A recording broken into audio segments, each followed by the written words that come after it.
Olá, meu amigo, minha amiga.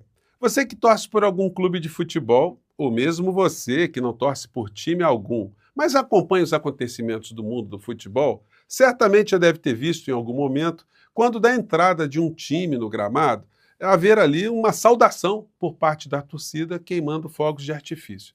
Muitas vezes até a estrutura do clube ou do estádio montam espetáculos pirotécnicos para saudar a entrada dos atletas em campo. Só que muitas vezes também o espetáculo acaba ficando atrasado, porque sem visibilidade os atletas não conseguem jogar direito, as TVs não conseguem transmitir, enfim, até a fumaça ser dissipada.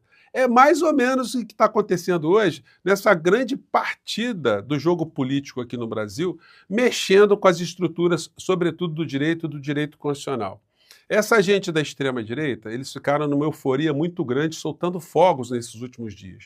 Mas bastou algumas decisões do Supremo Tribunal Federal dissiparem muitas dessas fumaças que essa gente começou a entrar em depressão. Hoje, nas redes sociais, nesse começo de semana, não tem um bolsonarista comemorando, como eles estavam fazendo na sexta-feira.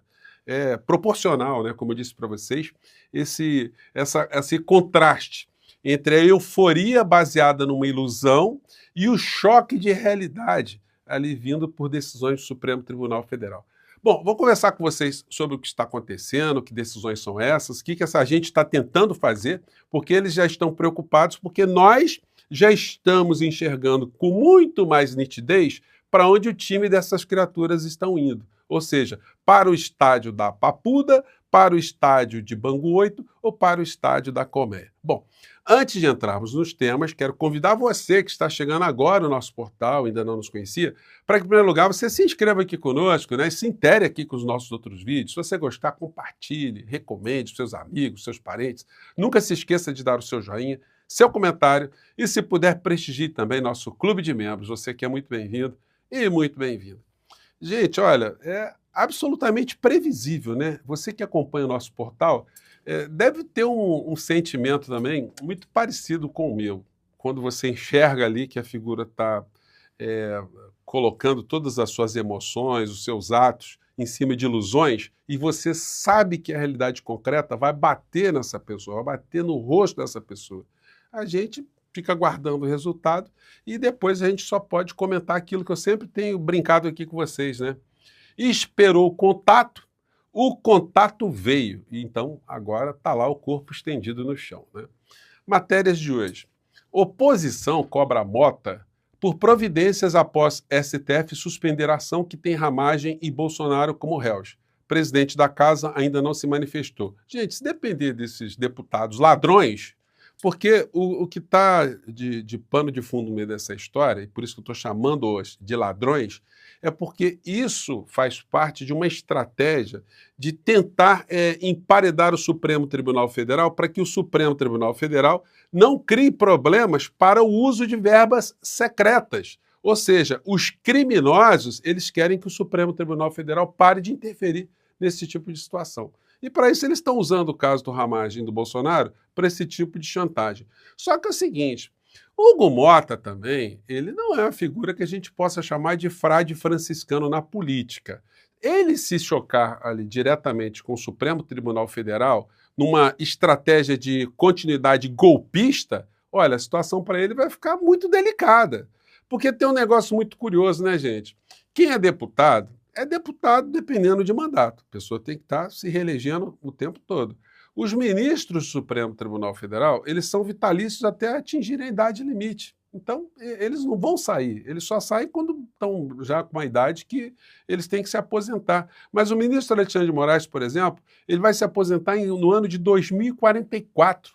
Será que alguém acha que vai ficar sempre como deputado até 2044? E os outros ministros, o Flávio Dino, que vai ficar também mais tempo no Supremo Tribunal Federal, e mesmo na renovação de ministros, tendo um governo progressista, a tendência é colocar ali, para substituir os que vão sair, outros ministros alinhados também com a democracia, para dizer o mínimo, né? Então, será que o Hugo Mota ele vai querer ser o testa de ferro dessa Orcrim, desse Alibaba, que foi a figura do inelegível, e agora os 315 deputados que estão querendo aliviar a situação desse criminoso? Enfim, Eu acho pouco provável que o Hugo Mota pague esse mico, ou seja, que ele entre com algum tipo de recurso que vai ser rechaçado pelo Supremo Tribunal Federal. Ele só vai assinar ali a confissão dele de culpa, que ele é um fantoche, é um boneco do posto dos criminosos que estão dentro do Congresso Nacional para fazer essa mercância, né, do poder. Ou seja, eles estão querendo uma absolvição e, para isso, eles estão até tentando constranger o Supremo Tribunal Federal. A resposta de Mota ao STF após a decisão que mantém o processo contra a Ramagem e Bolsonaro. Como eu disse para vocês, muitas especulações sobre isso, mas é pouco provável que esse negócio avance, né? O Sóstenes Cavalcante, que é uma espécie de empregado mais bem remunerado do Silas Malafaia, está dizendo que Hugo Mota tem que constranger, tem que pressionar o Supremo Tribunal Federal. Olha, será que Hugo Mota vai querer se queimar pro resto da vida? Vai se colocar numa linha de colisão com o Supremo Tribunal Federal? Ele teria que ser um frade franciscano sem nenhum rabicho atrás. Mas será que ele tem essa... O telhado dele é um telhado de aço? Não tem nada que possa fazer com que ele seja julgado mais à frente no Supremo Tribunal Federal? Então seria de bom alvitre que ele respeitasse a democracia e que ele não cumprisse esse papel desses ladrões todos, né? Desculpem estar usando essas expressões, mas tenho certeza que vocês concordam aqui com as minhas palavras, né? E aí, como eu navego pelas redes da direita, e que a gente pode chamar de extrema-direita, hoje estão todos cabisbaixos. Ninguém consegue falar nada. Dudu Bananinha sumiu, não está falando mais que... o Malafaia, né? Que o Supremo é o povo. Acabou, deram uma murchada total. Nicolas Ferreira, Gustavo Gaia. Está todo mundo com o rabinho entre as pernas. Eles estão vendo aquilo que nós já vimos lá atrás, que essa palhaçada que eles tentaram fazer de aliviar o Ramagem e, junto com o Ramagem, toda a Orcrim do Bolsonaro, que isso era inconstitucional, que isso não ia dar certo. Como não dará certo outras manobras que visem a mesma coisa. E aí, navegando por mais um canal de direita, a gente chega nessa aqui, né, da Revista Oeste, Faroeste à Brasileira, né? E aí o cidadão vai pelo mesmo caminho, repetindo, ad nauseam, aquela coisa que o Supremo está transgredindo. E está agredindo o Supremo também, né? Falando mal pra caramba aqui do Supremo Tribunal Federal. E a gente vai ver nos comentários das criaturas aqui que realmente elas estão perdidas. E nós aqui, em breve, vamos ver o jogo com muito mais nitidez. É o que nós começamos a ver agora com mais intensidade.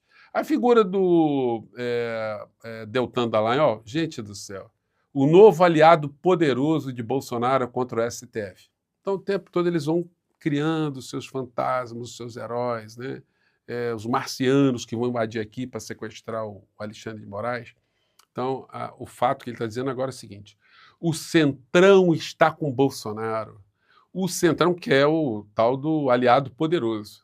Então, a quadrilha de ladrões, de assaltantes do orçamento público, de forma secreta, de forma clandestina, aqueles que praticam extorsão contra o Supremo Tribunal Federal, eles são os aliados de Bolsonaro. E aí ele está festejando isso. O que virou essa criatura? O que viraram essas pessoas, né, gente? Mais próximo de Michele Bolsonaro, Carlos aposenta apelido que usava sobre ex-primeira-dama. Saiba qual.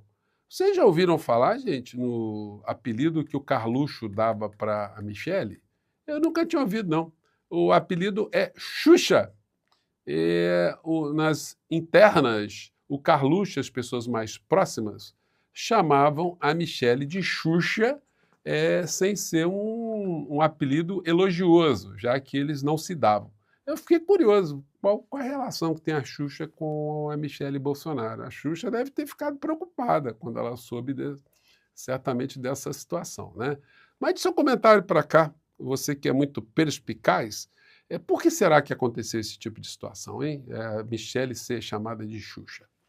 Bom, e Lula lá fora, pelo menos agora, vai ter que receber um alívio da grande mídia, porque como é que vão criticar o que está acontecendo lá, o que aconteceu? Delivery, carros elétricos, energia limpa, mineração. Veja aonde a China pretende investir 27 bilhões aqui no Brasil. Gente, o Lula foi para a China e convidou, ou estruturou, a ida de 200 empresários de diversos setores aqui no Brasil. Vamos lembrar que o empresário inteligente, que quer mercado, e a China é um país que está crescendo há muito tempo, está desenvolvendo um mercado muito grande, um mercado de mais de 1 bilhão e 400 milhões de seres humanos, muita gente com poder aquisitivo. Isso é um mercado para pessoas que vendem qualquer coisa, né? Então, chegar nesse mercado é uma coisa muito interessante. Então, a comitiva foi lá para abrir portas, mas o que já tem anunciado que o governo conseguiu é um investimento da China aqui no Brasil de 27 bilhões. Já se fala, inclusive, na construção de grandes obras ferroviárias, já que os chineses têm mais de 44 mil quilômetros de trem-bala. Então, que sejam muito bem-vindos aqui esses investimentos. E o Lula, portanto, não foi lá apenas para fazer discurso. Ele foi lá para ajudar a fazer negócio. É que o chefe de Estado, preocupado com o seu país, sempre abre as portas por onde puder. O Haddad deu uma entrevista hoje para o UOL. A UOL, Haddad diz que PIB crescerá 2,5% em 2025 e defende equilíbrio fiscal. Aí tem umas coisas que o Haddad fala, enfim, que a gente tem que buscar um debate sobre isso, né? Haddad diz o seguinte: avanço da economia surgirá mesmo com juros em patamar recorde. Para Haddad, a taxa Selic em 14,75 ao ano, o maior nível desde 2006, não vai inibir o crescimento do PIB. Neste ano, mesmo com juros altos, vamos crescer alguma coisa em torno de 2,5%, projetou o ministro. Só que é o seguinte, né, gente? O mesmo Haddad, o próprio presidente da República, criticaram muito quando o Brasil estava com uma taxa de juros de 10,25%.